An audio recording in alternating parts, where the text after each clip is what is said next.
around here, and I am very grateful to the organizers who invited me to present on optimizing the use of long-acting injectable antipsychotics and other adherence strategies.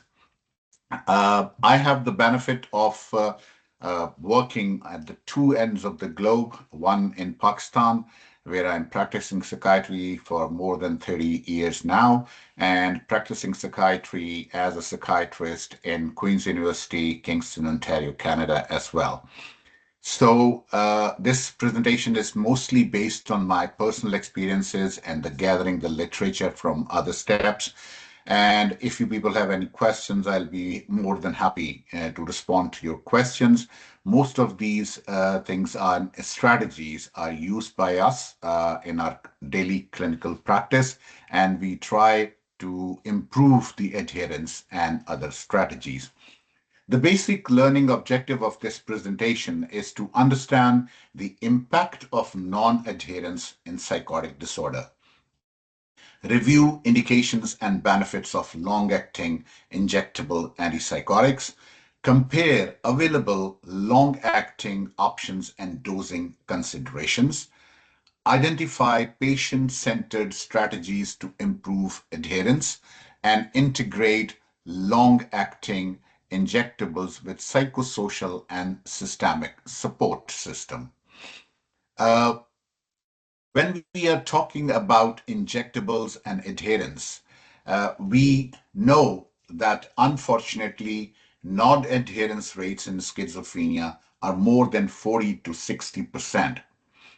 This means that more than half of our patients who are suffering from schizophrenia, they do get relapses because of non-adherence, because they are not able to continue the treatment as we expect most of the patients to do so. It is unfortunately associated with the relapse and hospitalizations. It is also associated with the suicidal risk, functional decline, increased healthcare cost, and even brief interruptions can increase the relapse risk. This is unfortunately the complicated problem. So if the patient is taking the medications for, say, about a year and he is symptom free, and if the patient leaves the medication, even for a week or 2 weeks time duration, there is an impact on his outcome and prognosis. And unfortunately, the most significant thing is the functional decline, which is complicated. We want our patients to be functionally capable of continuation of their normal, healthy living situation. Now, there are multiple reasons of non-adherences. There are patient factors, medication factors, and system factors as well. The patient factors, although we all understand that it is unfortunately lack of insight and stigma. Most of our patients, they do complain that why we are taking the medication for such a long period of time, even when we are feeling absolutely fine. Then there are cognitive impairments, which leads to the complicated situation.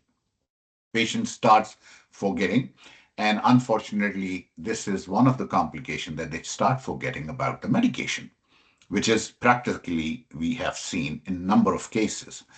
And substance use is another problem. To overcome the side effects of the medication they are taking, they feel that they are relieved when they take the substance of use. Medication factors, the side effects is the most complicated one. If the patient develops a side effect with the medication, we know that the patient won't take the medication. If I start having sexual problems with one of the medication I am taking, I'll be definitely having lots of complications in my day-to-day life and my social and other areas of functioning. And also, I'll be getting worried about it, and I will prefer not to take any kind of the medication which can affect these symptoms. And we know that most of the antipsychotics do have these problems. It's unfortunate that most of the time the patients are given the medications which have very complex regimes.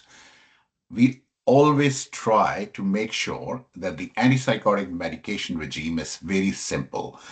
Most of the antipsychotic medications, if they are taken in the oral forms, have a half-life of more than 24 hours, so they can be prescribed once in a day, which is easy to be taken and not to forget about the dosage. But in some situations, if the dose is divided into 2 or 3 times a day, or if more than that, then these complex regimes can be a major factor in, unfortunately, adherence to the medication. Then there are system factors like patients who have to pay from their own pocket to have a follow up with the psychiatrist. They have a poor follow up because of the financial reason. And unfortunately, there are limited access or cost barriers, which makes things very complicated. At places where they don't have to pay from their own pocket, even then, transportation, coming to the clinics, wait times, waiting for the psychiatrist to be seen, and the follow up visits regime and other strategies make things a little bit more complex, and it is sometimes very difficult to continue the medication as well. What are long acting injectable antipsychotics?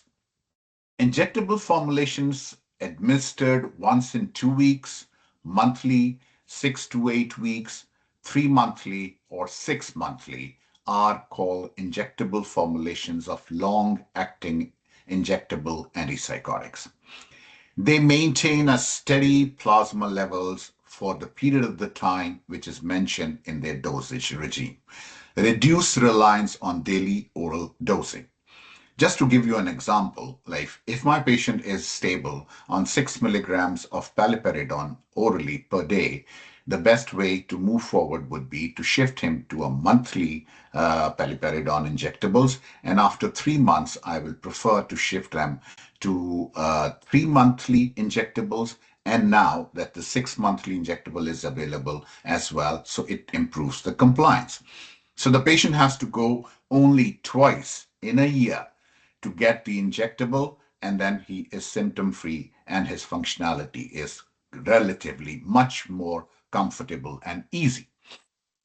Maintain steady plasma levels, reduce reliance on the daily dosing are the main key factors which can improve the compliance and adherence. Benefits of long acting injectables: they improved adherence and persistence, reduced relapse and hospitalization, early identification of the missed doses. So, if the patient misses the 6 monthly dose, the maximum time duration before the family or anybody else or the doctors will know is probably in weeks, which is manageable. But if a patient misses the oral dosage, then sometimes it takes months to before they show the signs of the relapse and things are getting complicated, and we know that the adherence is a problem. It is more consistent with the drug exposure, and potential mortality benefit is also shown in cohort studies in long literature available to us. Common misconceptions about the long actings. Again, we believe that these injectable medications are only for the chronic or refractory patients. Second, patients don't like the injections. Well, it's the way we communicate to the patient and try to convince them. Taking a tablet every day, twice a day, or maybe once in a day is a difficult and tedious process. If I'm giving an option that I will be shifted on monthly injectables and afterwards 3 monthly injectables and afterwards 6 monthly injectables, just 2 injections in a year, of course, most of the patients they are willing to proceed with that rather than taking the pills every day. It is very hard to discontinue the injectables. No. The discontinuation of the injectables is relatively much easier than the oral medication.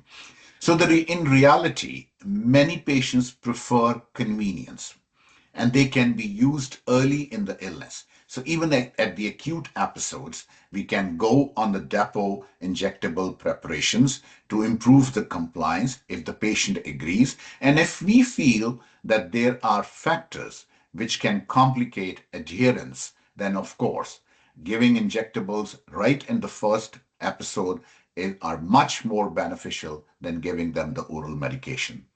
Shared decision making improves the acceptance. So that is the key to the success, that we have to make sure that the decision making is shared and it is equally there. The available long-acting injectable antipsychotics are multiple. The first generation haloperidol decanoate, fluphenazine decanoate, flupentixol, and zoclopentixol medications are available.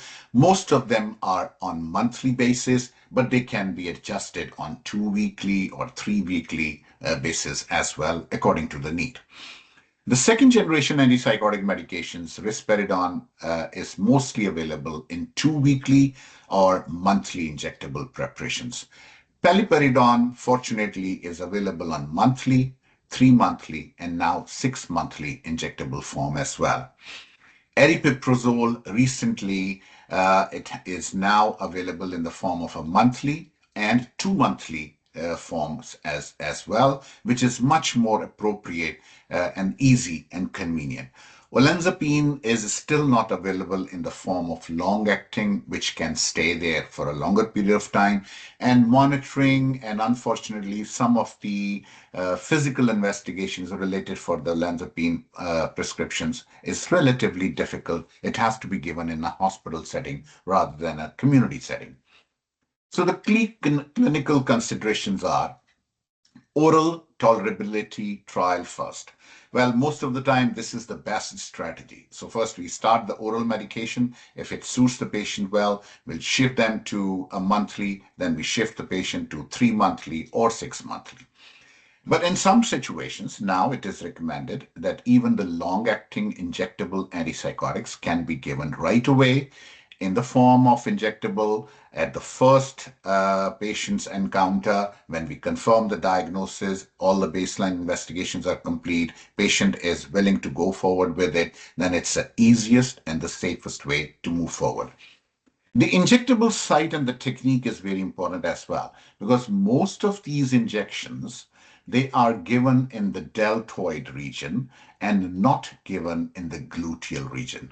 So unfortunately, we have to understand that the injectable preparations, the site of the injection is important and the technique is important as well.